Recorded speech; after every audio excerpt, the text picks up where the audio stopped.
สบายดีคริสตจักรซีโร่สบายดีพี่น้องในคริสตจักรซีโร่นี่แม่นการศึกษาพระคัมภีร์ครั้งสุดท้ายของพวกเราเกี่ยวกับหัวข้อของท่านปโลหิตและประวัติศาสตร์แห่งการไทยสำหรับเดือนมีนาก่อนอื่นเนาะขอให้พวกเราเริ่มต้นด้วยการอธิษฐานร่วมกันพระบิดาผู้สถิตอยู่ในสวรรค์ของพวกเราพวกข้าพระองค์ขอบพระคุณพระองค์อย่างมากมายสำหรับความรักและพระคุณของพระองค์โดยเฉพาะที่พระองค์ได้ประทานโอกาสวันเวลาในครั้งนี้ให้กับพวกเราในการศึกษาพระวจนะธรรมของพระเจ้าในชุดประวัติศาสตร์แห่งการไทยบาปเล่มที่6และได้มีการจัดพิมพ์ไปแล้วซึ่งจะถูกจัดพิมพ์เป็นภาษาอังกฤษพระบิดาพวกข้าพระองค์ขอบพระคุณพระองค์อย่างมากมายสำหรับเวลาแห่งการสามัคคีธรรมในการนมัสการร่วมกันในเช้าวันนี้ขณะที่พวกข้าพระองค์ร่วมกันศึกษาประวัติศาสตร์แห่งการไถ่บาปขององค์พระผู้เป็นเจ้านั้นขอให้พวกข้าพระองค์สามารถกลายเป็นชาวเลวีทางวิญญาณอย่างแท้จริงและทั้งเป็นปโลหิตทางวิญญาณที่สามารถรับใช้ในผ้าเต้นทางจิตวิญญาณขององค์พระผู้เป็นเจ้าขอให้พวกข้าพระองค์สามารถประกาศถ้อยคำของพระองค์ขอให้พวกข้าพระองค์เจ้าสามารถที่จะรับใช้พระองค์และรับใช้คริสตจักรของพวกเขาเพื่อว่าพระองค์จะได้รับสง่าราศีทั้งหมดที่พวกข้าพระองค์ได้กระทำขอบพระคุณพระองค์สำหรับช่วงเวลานี้ที่พระองค์เจ้าได้ประทานให้กับพวกข้าพระองค์ทั้งหลายขอให้พระเกียรติเป็นของพระองค์และขอให้พวกข้าพระองค์เจ้าได้รับพระพรในการสามัคคีธรรมร่วมกันกับองค์พระผู้เป็นเจ้าพวกข้าพระองค์เจ้าอธิษฐานมอบทุกสิ่งอย่างนี้ไว้ในพระนามขององค์พระเยซูคริสต์เจ้าอาเมนพี่น้องอีกครั้งหนึ่งขอบใจพี่น้องทุกๆคนที่ได้มาร่วมกันในการศึกษาถ้อยคำขององค์พระผู้เป็นเจ้าในระยะ1เดือนที่ผ่านมาหัวข้อของพวกเราในการศึกษาแม่นเกี่ยวกับฐานะของปาโลหิตและประวัติศาสตร์แห่งการไถ่บาปและพวกเราจะสืบต่อจากอาทิตย์ที่ผ่านมาเกี่ยวกับฐานะปาโลหิตและลูกกกหรือว่าลูกสายกกฉะนั้นนี่แม่นการบรรยายครั้งที่2และเป็นครั้งสุดท้ายสำหรับหัวข้อนี้ข้าน้อยคิดว่าในปึ้มประวัติศาสตร์แห่งการไถ่บาปเล่มที่6ของพวกเราแม่นเป็นฉบับภาษาอังกฤษมันได้ถูกพิมพ์แล้วก็ได้ถูกจัดจำหน่ายแล้วก็ถูกส่งไปยังประเทศอเมริกาแล้วเนาะและในท้ายเดือนเมษายนนี้หลายๆบอนจะได้รับการแจกจ่ายและก็ได้ส่งใช้และมีการจำหน่ายอยู่ใน Amazon eBay Barnes และก็ Nobles เนาะแล้วก็ช่องทางอื่นๆและบรรดาช่องทางเหล่านี้จะได้รับปึ้มนี้เพื่อการแจกจ่ายให้กับบรรดาสมาชิกในทั่วโลกและการประกาศพระวจนะธรรมของพระเจ้าก็จะเกิดขึ้นดังนั้นเนาะมหาปรหิตนิรันดรของพันธสัญญาได้ประมาณ7ปีแล้วนับตั้งแต่ปึ้มภาษาอังกฤษเล่มสุดท้ายได้ถูกพิมพ์ได้ถูกตีพิมพ์แล้วก็ถูกเผยแพร่ไปฉะนั้นนี่มันเวลาที่เป็นช่วงของพระพรที่แท้จริงสำหรับพวกเราทั้งหลายพี่น้องฮู้บ่ว่าการศึกษาในเดือนที่ผ่านมาพวกบ่ได้ลงรายละเอียดในปึ้มเล่มนี้หลายปานใดแต่มันกวมเอาข้อมูลหลายๆภาคหลายๆส่วนในปึ้มเล่มที่6นี้ข้าพเจ้าคิดว่าสิ่งนั้นมีความสำคัญในขณะที่พวกเรากำลังศึกษาเกี่ยวกับฐานะของปรหิตในขณะที่พวกเราศึกษาลำดับเชื้อสายวงศ์ตระกูลขององค์พระเยซูคริสต์ในขณะที่พวกเราศึกษาหน้าที่ปรหิตและความรับผิดชอบของพวกเขาและวิธีนี้จะเป็นสิ่งที่นำไปสู่พระเยซูคริสต์เจ้าฉะนั้นมื้อนี้เนาะพวกเราจะมาสรุปการศึกษาของพวกเราเกี่ยวกับลูกสายกกว่าเป็นแบบใดเนาะข้าพเจ้าอยากจะอ่านพระคัมภีร์จดเสร็จบัญชีบท3ข้อที่40และข้อที่41พระเจ้ายาเวห์ได้บอกโมเสว่าลูกสายกกของชาวอิสราเอลทุกคนเป็นของเฮาดังนั้นจงจดชื่อลูกสายกกทุกคนของชาวอิสราเอลที่มีอายุแต่1เดือนขึ้นไปเพื่อแทนลูกกกทั้งหมดของชาวอิสราเอลจงแยกชาวเลวีไว้เป็นของเฮาเฮาแม่นพระเจ้ายาเวห์เช่นเดียวกันจงแยกเอาฝูงสัตว์ของชาวเลวีเพื่อแทนลูกสัตว์หัวปีทั้งหมดของชาวอิสราเอลนี่คือพระวจนะธรรมของพระเจ้าดังนั้นเนาะในขณะที่พวกเฮาได้อ่านข้อพระคัมภีร์เหล่านี้พวกเฮาเห็นคำสั่งแม่นบ่พี่น้องเห็นคำสั่งขององค์พระผู้เป็นเจ้าก่อนอื่นหมดเนาะในพระคัมภีร์บอกว่าจง ซัมมโนครัวแม่นบ่ลูกชายกกทั้งหมดในอิสราเอลและจากนั้นจงเลวีแม่นบ่ดังนั้นพระเจ้ายังให้ประชาชนฮู้ว่ามีลูกกกจักคนและอิงตามพระคำขององค์พระผู้เป็นเจ้าลูกกกเป็นของพระเจ้าลูกกกเป็นขององค์พระผู้เป็นเจ้าในพระธรรมอพยพบทที่13ข้อ2กล่าวว่าจงอุทิศถวายลูกชายกกทุกคนแก่เฮาลูกชายกกของชาวอิสราเอลทุกๆคนและสัตว์โตทึกหัวปีทุกๆโตเป็นของเฮาฉะนั้นลูกกกจึงมีความสำคัญแท้ๆเพราะมันเป็นขององค์พระผู้เป็นเจ้าพี่น้องดังนั้นถ้าว่าพี่น้องจื้อพระคัมภีร์ในตอนต้นเนาะของการเทศนาของพวกเขาในอาทิตย์ที่ผ่านมาในพระธรรมอพยพบทที่4ข้อที่32บอกว่าท่านจงเว้ากับฟาโรห์ว่าพระผู้เป็นเจ้ากล่าวว่าอิสราเอลเป็นลูกสายของเฮาลูกกกของเฮาฉะนั้นเมื่อพวกเฮาเห็นพระเจ้ากล่าวว่าลูกกกทุกคนถูกเฮ็ดให้บริสุทธิ์สำหรับเฮาสิ่งที่พระเจ้ากำลังกล่าวแม่นเฮ็ดให้ทุกสิ่งที่เป็นของเฮาบริสุทธิ์ดังนั้นพวกเฮาผู้ที่เป็นลูกกกทางวิญญาณมันแม่นพระเจ้ากล่าวว่าเจ้าเป็นของเฮาในพระธรรมอพยพบท4ข้อที่23เฮาสั่งเจ้าให้ปล่อยพวกเข้าไปนมัสการเฮาแต่เจ้าบ่ยอมฟังเฮาบัดนี้เฮาจะฆ่าลูกชายกกของเจ้าทิ่มพี่น้องฉะนั้นในที่นี้พวกเฮาเห็นแนวความคิดของการไทยที่แท้จริงเนาะให้เฮาเบิ่งว่าการไทยที่แท้จริงมันแม่นหยังสมมุติว่าข้อตกลงทางธุรกิจล้มเหลวและท่านทึกคุกและเวลาท่านที่อยู่ในคุกก็มีคนจ่ายหนี้สินทั้งหมดให้กับท่านและท่านได้รับการไถ่ได้รับการปล่อยให้เป็นอิสระเพราะว่าสิ่งที่เป็นหนี้ได้ถูกจ่ายหมดแล้วและเดี๋ยวนี้ท่านเป็นอิสระแล้วคือความหมายที่แท้จริงของการไถ่ดังนั้นพวกเขาจะมาเรียนรู้เรื่องนี้นำกันแต่เพื่อปลดปล่อยเนาะหรือว่าเพื่อปลดหนี้ของลูกกกขององค์พระผู้เป็นเจ้าตัวจริงแล้วลูกกกเชโรฟาโรลูกกกและทั้งหมดของประเทศอียิปต์ได้ถูกเอาไปและให้พวกเขากลับไปที่พระคำในพระธรรมจดบัญชีบท3พระเจ้ากำลังกล่าวว่าลูกกกเป็นของเฮาเห็นบ่แต่แทนที่จะเป็นลูกกกของคนอื่นทุกคนจงมอบคนเลวีให้เฮาดังนั้นพวกเขาจะเป็นลูกกกทางวิญญาณฉะนั้นพวกเขาจะมาเรียนรู้แนวความคิดเหล่านี้ในวันนี้ร่วมกันและมาเรียนรู้ว่าเป็นหยังมันจึงเป็นสิ่งที่สำคัญหลายความสำคัญของลูกกกถ้าพวกเขาเบิ่งที่พระธรรมพระบัญญัติ2บทที่21ข้อที่17ลาวต้องแบ่งมรดก2เท่าให้ลูกชายคนกกถึงแม้นว่าลาวบ่แม่นลูกชายของเมียที่ตนฮักก็ตามสายผู้หนึ่งต้องรับรู้สิทธิไอ้กกของตนและแบ่งมรดกที่ถูกตามกฎหมายที่ลาวสมควรจะได้รับให้แก่ลาวดังนั้นเนาะพระองค์จึงยกตัวอย่างนี้ขึ้นมาถึงแม้นว่าผู้ชายจะมีเมีย2คนและลาวฮักเมียคนหนึ่งแต่ลาวบ่ฮักอีกคนถ้าบ่มีความฮักเท่าเทียมกันแต่ว่าถ้าเมียที่บ่ได้รับความฮักเกิดลูกชายกกนะลูกชายคนทำอิฐพ่อต้องรับรู้เรื่องนั้นพ่อต้องให้ความสำคัญกับลูกชายกกดังนั้นในพระธรรมพระบัญญัติ2บทที่21ข้อที่17ลาวต้องแบ่งมรดก2เท่าให้ลูกชายกกถึงแม้นว่าลาวบ่แม่นลูกชายของเมียที่ตนฮักก็ตามสายผู้หนึ่งต้องรับรู้สิทธิของลูกชายกกของตนและแบ่งมรดกที่ถูกตามกฎหมายที่ลาวสมควรจะได้รับให้แก่ลาวดังนั้นเนาะพี่น้องอิงตามกฎหมายของชนชาติอิสราเอลเกี่ยวกับมรดก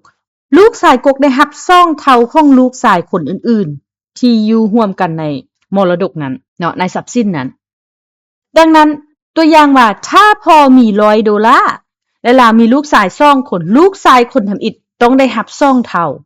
ฉะนั้นมันแม่นหยังพี่น้องมันหมายถึงว่าลูกชายคนทำอิฐได้รับ2/3ของมรดกและลูกชายคนที่2ได้รับ1/3เท่านั้นนั่นแม่นมาตรฐานของการคิดไล่การแบ่งปันทรัพย์สินมรดกที่ลูกกกจะได้รับพี่น้องดังนั้นพวกเฮาเห็นสิ่งนี้กับยาโคบแม่นบ่ให้พวกเขาไปเบิ่งยาโ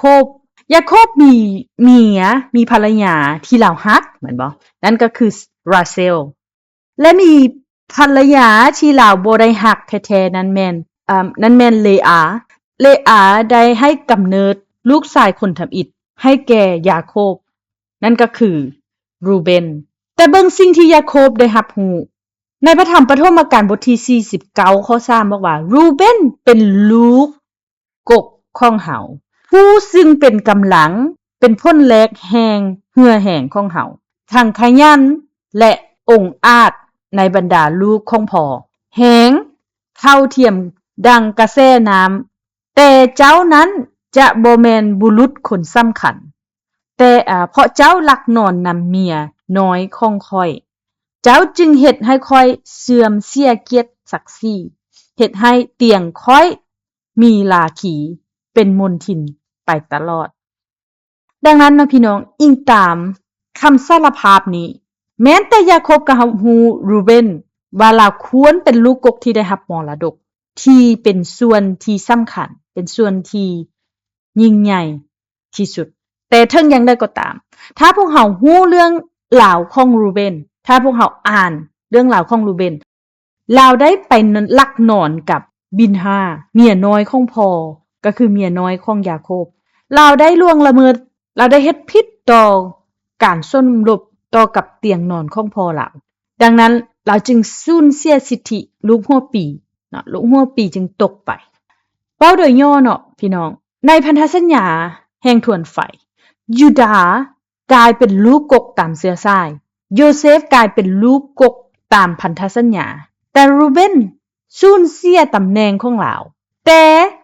มันบ่ได้เปลี่ยนแปลงความจริงที่ว่าลูกกกแม่นจุดเริ่มต้นของความเข้มแข็งของพ่อลาวควรจะสืบทอดทุกสิ่งทุกอย่างหรือส่วนใหญ่ของสิ่งที่พ่อมีเพื่อที่จะสืบทอดมรดกของพ่อและนั้นเป็นความรับผิดชอบของลูกสายกกมรดกของพ่อเนาะและนี้แม่นความรับผิดชอบของลูกกกขององค์พระผู้เป็นเจ้าพวกเขาได้ทบทวนคืนในอาทิตย์ที่ผ่านมาแม่นบ่พวกเขาได้เรียนรู้ว่าลาวได้ถูกเอิ้นออกจากประเทศอียิปต์ในพระธรรมอพยพบท4ข้อที่23เฮาสั่งเจ้าให้ปล่อยพวกเขาไปนมัสการเฮาแต่เจ้าบ่ยอมฟังเฮาบัดนี้เฮาจะฆ่าลูกสายกกของเจ้าทิ่มลูกสายกกนี่แม่นลูกสายกกจงปล่อยไปจงปล่อยเราไปเพื่อเราจะได้รับใช้เฮาเพื่อเขาจะได้นมัสการเฮาดังนั้นในพระธรรมโฮเซอาบทที่11ข้อ1บอกว่าองค์พระผู้เป็นเจ้ากล่าวว่าข่าวที่ซาดอิสราเอลยังเป็นเด็กน้อยอยู่นั้นเฮาฮักลาวและเอิ้นลาวให้ออกจากประเทศอียิปต์ในฐานะเป็นลูกชายและพวกเขาได้เห็นในอาทิตย์ที่ผ่านมาก็คือในพระธรรมมัทธิวบทที่2ข้อที่14 5ข้อที่15เมื่อพระเยซูหนีจากการข่มเหงของเฮโรดและพระเจ้าได้เอิ้นพระองค์กลับคืนมาแม่นบ่คำพยากรณ์นี้จากโฮเซอาได้สำเร็จจากประเทศอียิปต์เฮาได้เอิ้นลูกชายของเฮาเพราะว่าเฮโรดได้ข่มเหงพระเยซูคริสต์เพราะว่านักโหราจารย์3คนมาเว้าว่าพวกเฮามานมัสการ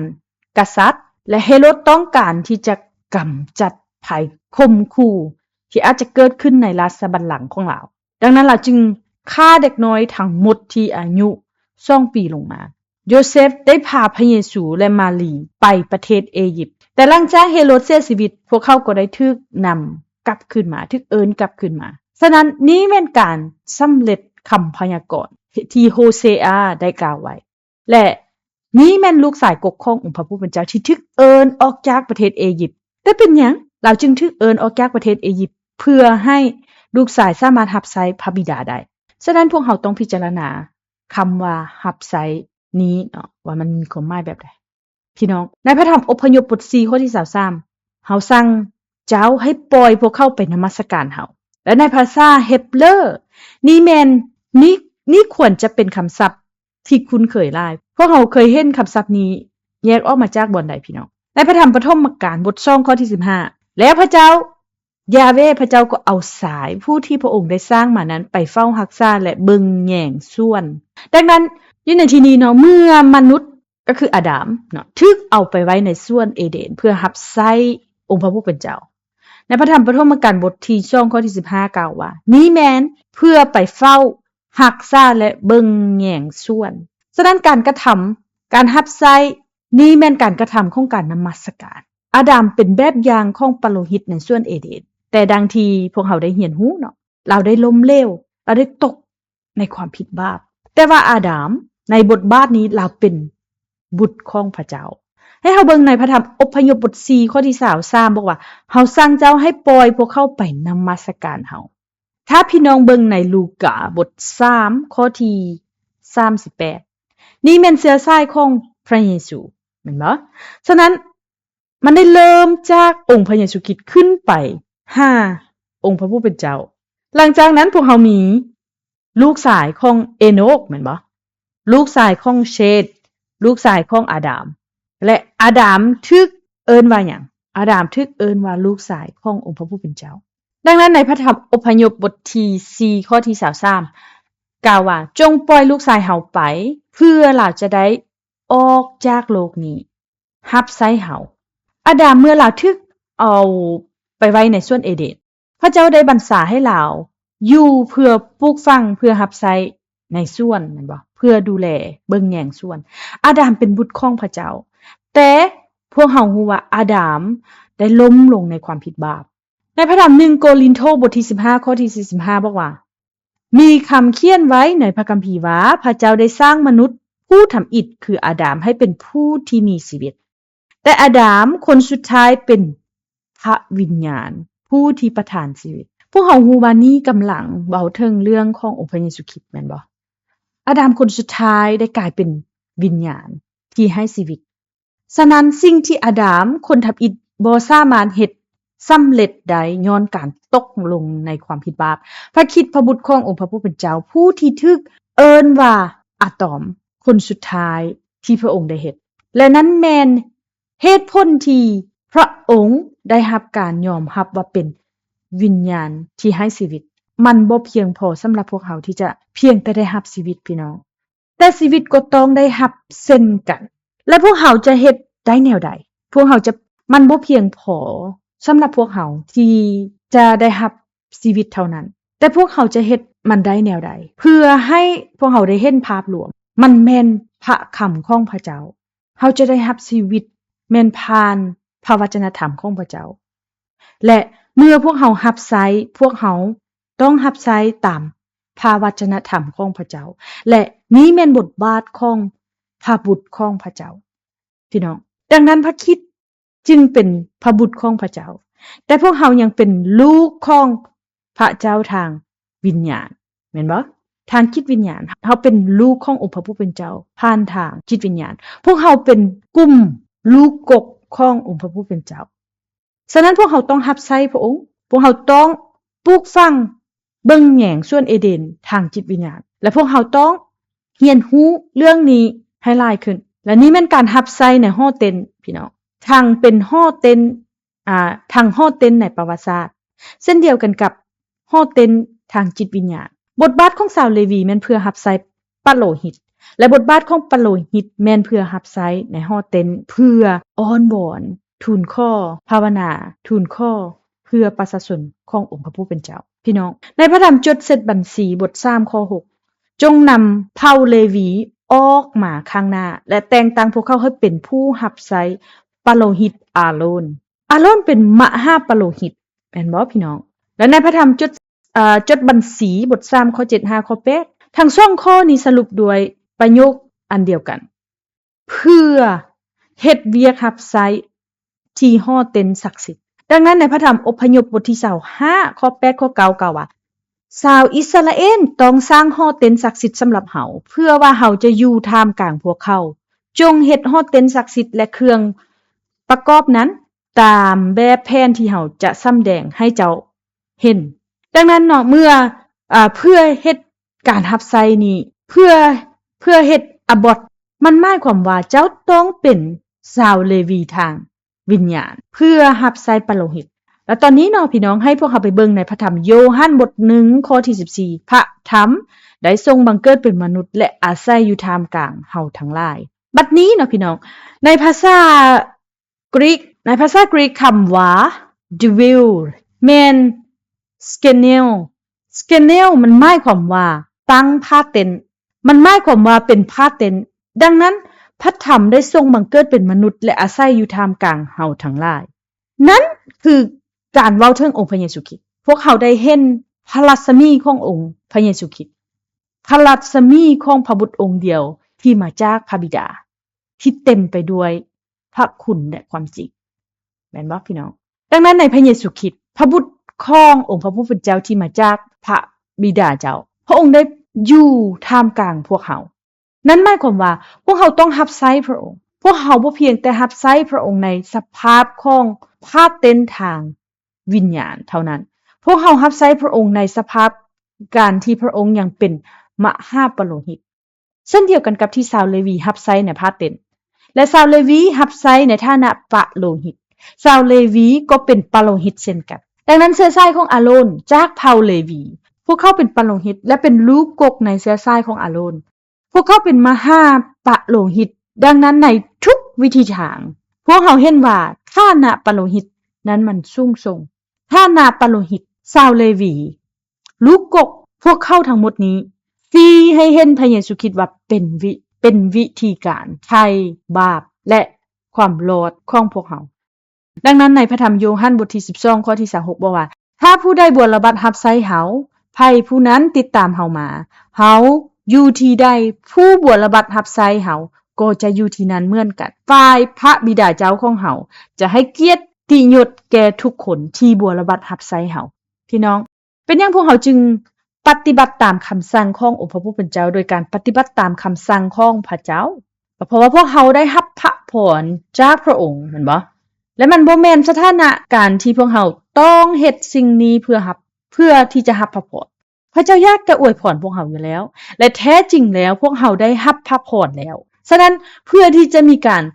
สื่อสารกับองค์พระผู้เป็นเจ้าเพื่อที่จะรับพรโดยการอยู่ร่วมกันกับพระองค์พวกเฮาเฮ็ดสิ่งนั้นโดยการรับใช้พระองค์ฉะนั้นพวกเฮารับใช้เพราะว่าพวกเฮาได้รับพระพรให้พวกเขากลับขึ้นไปที่คำว่าจงนำเผ่าเลวีมาวางพวกเขาไว้ต่อหน้าอาโรนพวกปโลหิตเพื่อให้พวกเขารับใช้พระองค์เพื่อรับใช้ในพระวิหารพระเยซูเป็นมหาปโลหิตของพวกเขาพระเยซูเป็นพระราชวังที่แท้จริงของพวกเขาพระเยซูเป็นพระวิหารที่แท้จริงของพวกเขาฉะนั้นถ้าพวกเขารับใช้พระองค์พวกเขาติดตามพระองค์พวกเขาอยู่กับองค์พระผู้เป็นเจ้าพวกเขาได้รับเกียรติยศจากพระบิดาดังนั้นพวกเขาอยู่ในช่วงเวลาอันยาวนานในปัจจุบันนี้พี่น้องฮู้บ่ว่ามันเป็นสิ่งที่พวกเขาเว้ากันตลอดและหลายๆครั้งในระหว่างการดำเนินชีวิตในความเชื่อขอให้พวกเขาเดินตามรอยตีนขององค์พระเยซูคริสต์ให้พวกเขาแบกไม้กางแขนของพวกเขาและติดตามพระองค์ไปให้พวกเขาเดินตามรอยตีนของพระองค์และทนทุกข์ทรมานกับพระผู้เป็นเจ้าของพวกเขานั้นแม่นการทรงเอิ้นของชาวเลวีทางวิญญาณเพราะพวกเขาเป็นประชาชนขององค์พระผู้เป็นเจ้าให้ติดตามองค์พระเยซูคริสต์เพื่อว่าพวกเขาจะได้อยู่กับองค์พระผู้เป็นเจ้าพวกเขาจะได้อยู่ร่วมกันกับองค์พระเยซูคริสต์และนั้นเป็นวิธีที่พวกเขาได้รับเกียรติ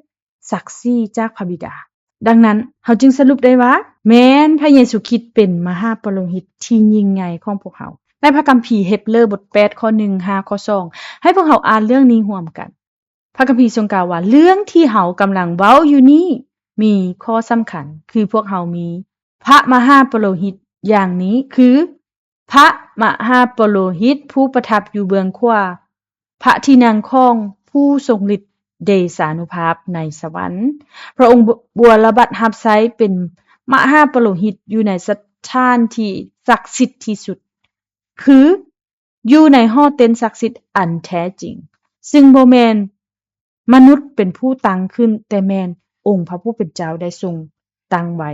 ฉะนั้นพี่น้องขอให้พวกเขาคิดเกี่ยวกับเรื่องนี้ก่อนว่าพวกเขาได้เห็นก่อนหน้านี้ว่าชาวเลวีได้ถูกเอิ้นให้รับใช้เป็นมหาปโลหิตแนวใดเนาะให้รับใช้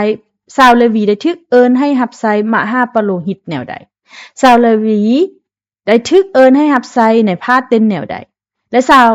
เฮบเรกำลังบอกหยังกับพวกเขา และพระธรรมเฮบเรอกำลังบอกหยังกับพวกเราข้าพเจ้ามักข้อความเหล่านี้หลายสิ่งที่พวกเราได้โอ้ลมกัน4อาทิตย์ที่ผ่านมาสามารถสรุปได้ในข้อนี้พี่น้องพวกเรามีมหาปโลหิตดังนั้นมหาปโลหิตนั้นแม่นองค์พระเยซูคริสต์พระองค์นั่งอยู่เบื้องขวาขององค์พระผู้เป็นเจ้าบัลลังก์บัลลังก์ของพระองค์ผู้มีอำนาจสูงสุดในฟ้าสวรรค์พระองค์เป็นผู้รับใช้ในสถานที่ศักดิ์สิทธิ์นั่นแม่นพาเต็นที่แท้จริงซึ่งพระผู้เป็นเจ้าได้ตั้งไว้บ่แม่นโดยมัดถ่ายดังนั้นพวกเรามีพาเต็นทางจิตวิญญาณที่แท้จริงที่พวกเราต้องรับใช้พวกเรามีมหาปโลหิตทางจิตวิญญาณนั่นคือองค์พระเยซูคริสต์ผู้ที่พวกเราต้องรับใช้นั้นหมายความว่าพวกเราเป็นปโลหิตทางวิญญาณและชาวเลวีที่รับใช้มหาปโลหิตทางวิญญาณในพาเต็นทางจิตวิญญาณนั้นดังนั้นในพระธรรม1เปโตรบท2ข้อ9แต่ฝ่ายเจ้าทั้งหลายเป็นชาติที่พระเจ้าทรงเลือกไว้แล้วเป็นปโลหิตล่วงเป็นประสาทบริสุทธิ์เป็นพลเมืองของพระเจ้าเพื่อเจ้าทั้งหลายจะได้ประกาศพระบารมีของพระองค์ผู้ได้ทรงเอิ้นพวกเจ้าให้ออกมาจากความมืดเข้าไปสู่ความสว่างอัน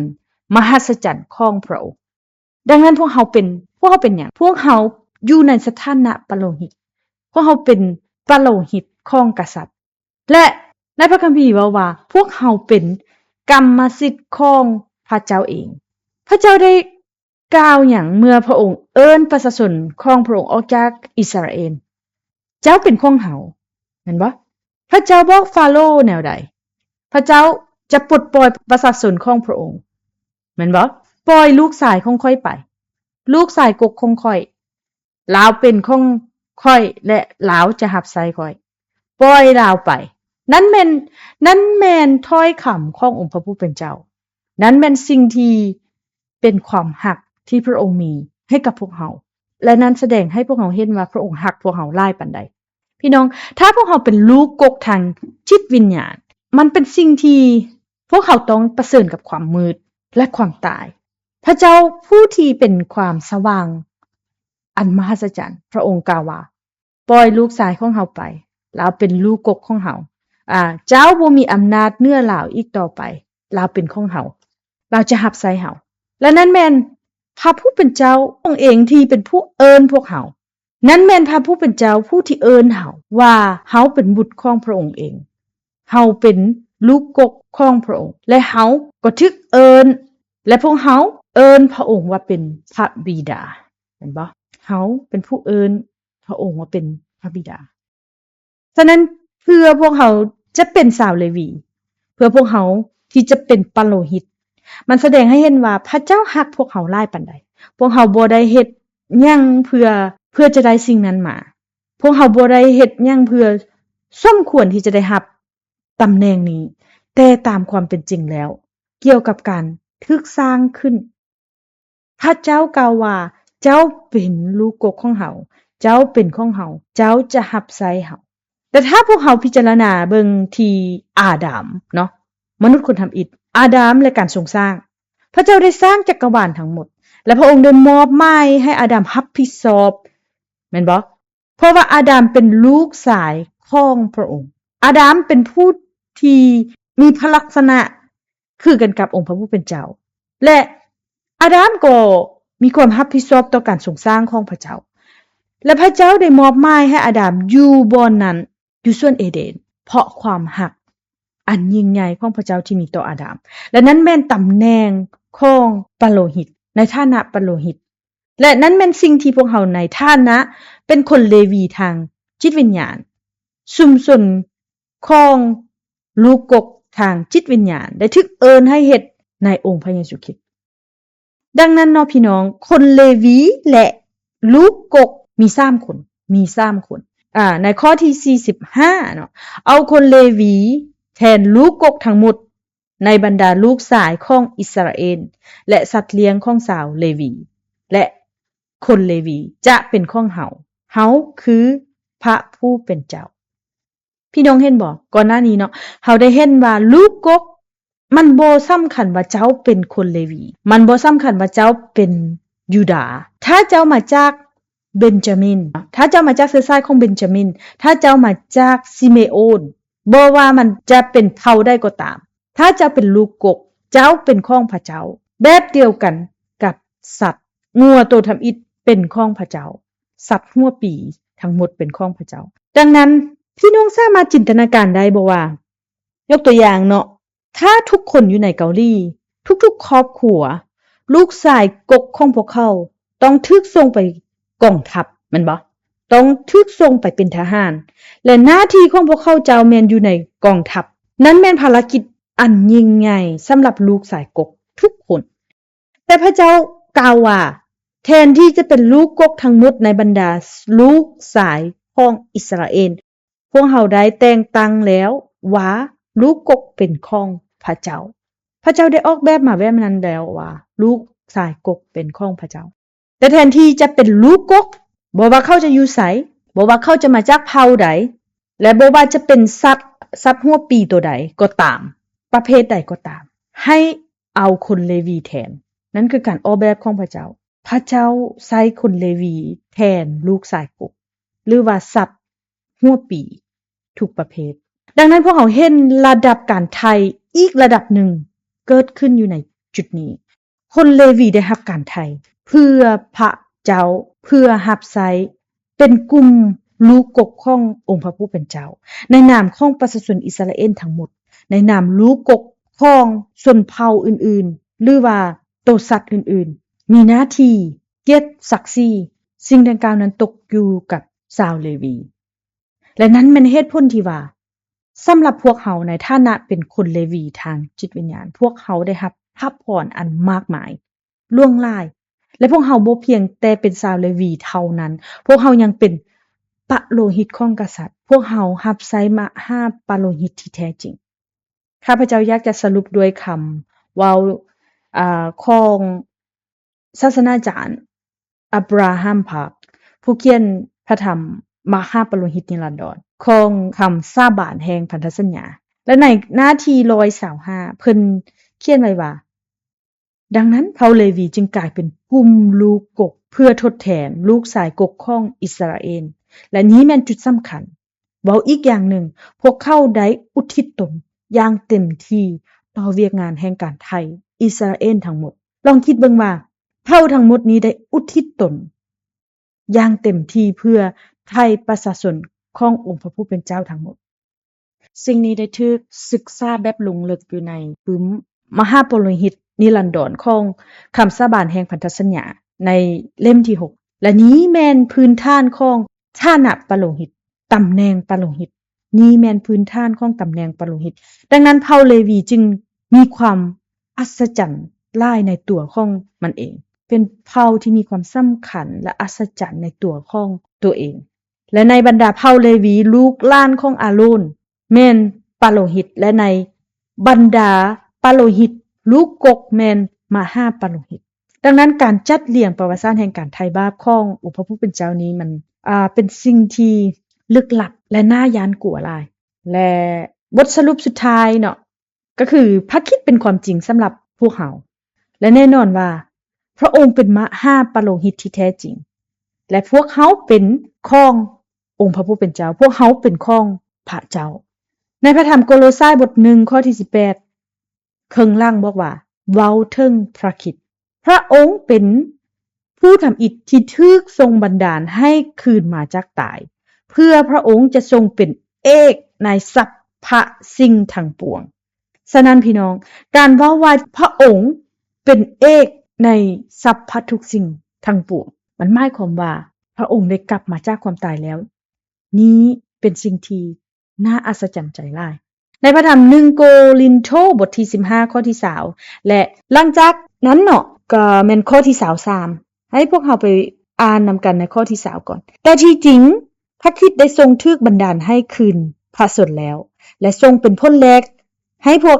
คนที่ล่วงลับไปแล้วนั้นและในข้อที่23บอกว่าแต่จะเป็นไปตามลำดับของแต่ละคนคือพระคริสต์เป็นพ้นแรกต่อไปแม่นพวกที่เป็นของพระคริสต์ในเวลาที่พระองค์เสด็จมาปรากฏดังนั้นพระคริสต์จึงเป็นผู้เดียวที่เกิดมาจากพระผู้เป็นเจ้าพี่น้อง พระองค์เป็นผู้ทำอิฐในบรรดาผู้ทำอิฐทั้งหลายพระองค์เป็นผู้ทำอิฐสำหรับพ้นทำอิฐพระองค์เป็นพ้นแหลกของบรรดาพ้นต่างๆของสิ่งที่ได้ถูกปลูกไว้ให้ฟื้นคืนจากความตายและหลังจากนั้นผู้ที่เป็นของพระคริสต์พวกเขาเป็นขององค์พระผู้เป็นเจ้าดังนั้นนั่นเป็นวิธีที่พวกเขาเข้าไปในการชุมนุมส่วนของ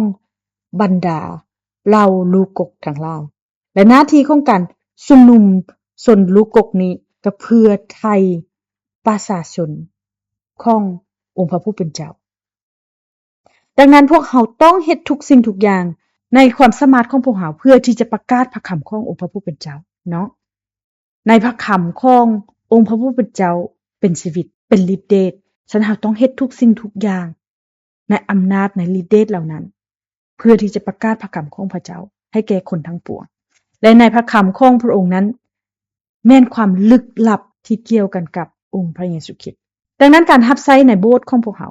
ฮอดเต้นทางจิตวิญญาณและเพื่อรับใช้มหาปริหิตที่แท้จริงของพวกเขานั้นแม่นการเฮ็ดตามพระวจนะธรรมของพระเจ้าดังนั้นข้าพเจ้าจะมาสรุปอยู่ในจุดนี้เลยสรุปบทแบ่งปันของข้าพเจ้าในวันนี้อยู่ในจุดนี้มันเป็นความหวังและคำอธิษฐานของข้าพเจ้าพี่น้องที่ว่าบ่เพียงแต่อยู่ในปึ้มสุประวัติศาสตร์แห่งการไถ่บาปกับฐานะตำแหน่งของปโลหิตที่อยู่ในปึ้มเล่มที่6และบ่เพียงแต่ในประวัติศาสตร์แห่งการไทยที่ได้ถูกเผยแพร่ตีพิมพ์แจกจ่ายให้ผู้คนในทั่วโลกมาถึงปัจจุบันนี้แต่ในประวัติศาสตร์แห่งการไทยบาปทั้งหมดขององค์พระผู้เป็นเจ้าตั้งแต่การเริ่มต้นของการทรงสร้างจนถึงปัจจุบันจนกว่าการสร้างใหม่จะเกิดขึ้นมันแม่นความหวังมันแม่นคำอธิษฐานของข้าพเจ้าพี่น้องว่าพวกเฮาทุกคนจะสามารถเป็นส่วนหนึ่งของ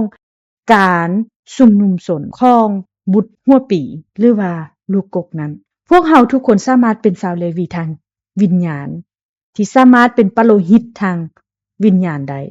ผู้ที่เป็นผู้ที่รับใช้มหาปโลหิตที่แท้จริงเป็นผู้ที่รับใช้ในหอเต็นที่แท้จริง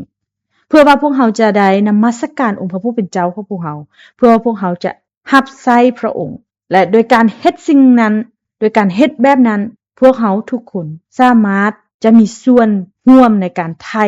ที่พวกเฮามีอยู่ในองค์พระเยซูคริสต์ผู้ที่เป็นลูกกกของการฟื้นคืนชีพจากความตายได้พี่น้องขอให้พวกเฮาประสบกับชีวิตนิรันดรขอให้พวกเฮาทุกๆคนที่จะได้รับพระพรที่จะประสบกับสิ่งที่เปลี่ยนแปลงกายเนื้อของพวกเฮาเปลี่ยนแปลงรูปลักษณะร่างกายของพวกเฮาในวันสุดท้ายที่จะมาถึงพี่น้องขอให้พวกเฮาทุกๆคนได้มีประสบการณ์เหล่านั้นร่วมกันอาเมนบ่อาเมนเนาะฉะนั้นขอให้พวกเฮาที่จะร่วมใจกันอธิษฐานพระบิดาถึงสวรรค์พวกข้าพระองค์ขอบพระคุณพระองค์อย่างมากมายสำหรับความรักคุณของพระองค์ขอบพระคุณพระเจ้าที่พระองค์ได้เอิ้นพวกเฮาให้เป็นของพระองค์เป็นลูกที่รักของพระองค์พระองค์เจ้าค่ะขอพระคุณพระองค์ที่พระองค์ได้เอิ้นพวกเฮาให้อยู่ท่ามกลางชุมนุมชนของลูกกกขององค์พระผู้เป็นเจ้าเป็นชาวเลวีทางจิตวิญญาณของพระองค์รับใช้อยู่ในพาเต้นทางจิตวิญญาณพระองค์ได้แต่งตั้งพวกข้าพระองค์ทั้งหลายและแต่งตั้งพวกข้าพระองค์ให้เป็นประชาชนที่พระองค์ทรงเลือกเป็นปโลหิตของกษัตริย์และพวกข้าพระองค์อธิษฐานว่าพวกเขาจะสามารถรับใช้พระองค์เพื่อว่าพวกเขาจะได้มีส่วนร่วมในชีวิตนิรันดรร่วมกันกับองค์พระผู้เป็นเจ้าขอให้ข่าวประเสริฐของพระองค์ถูกประกาศไปในทั่วโลกพระองค์เจ้าค่ะเพื่อให้ขอบเขตของประวัติศาสตร์แห่งการไถ่บาปสามารถขยายออกไปกว้างออกไปจนสุดปลายแผ่นดินโลกพระองค์เจ้าค่ะเพื่อทุกสิ่งที่พระองค์ทรงสร้างเพื่อจะรับรู้องค์พระผู้เป็นเจ้าเพื่อจะมีความสัมพันธ์ที่ใกล้ชิดกับพระองค์เพื่อที่จะอยู่ในพาเต้นที่แท้จริงและนั่นคือองค์พระผู้เป็นเจ้าที่เป็นผู้กำหนดในชีวิตของพวกข้าพระองค์ทั้งหลายพระองค์เจ้าข้าพวกข้าพระองค์ขอพระคุณพระองค์สำหรับทุกๆสิ่งที่พระองค์ทรงกระทำเพื่อพวกข้าพระองค์และอธิษฐานมอบทุกสิ่งทุกอย่างในพระนามขององค์พระเยซูคริสต์เจ้าอาเมน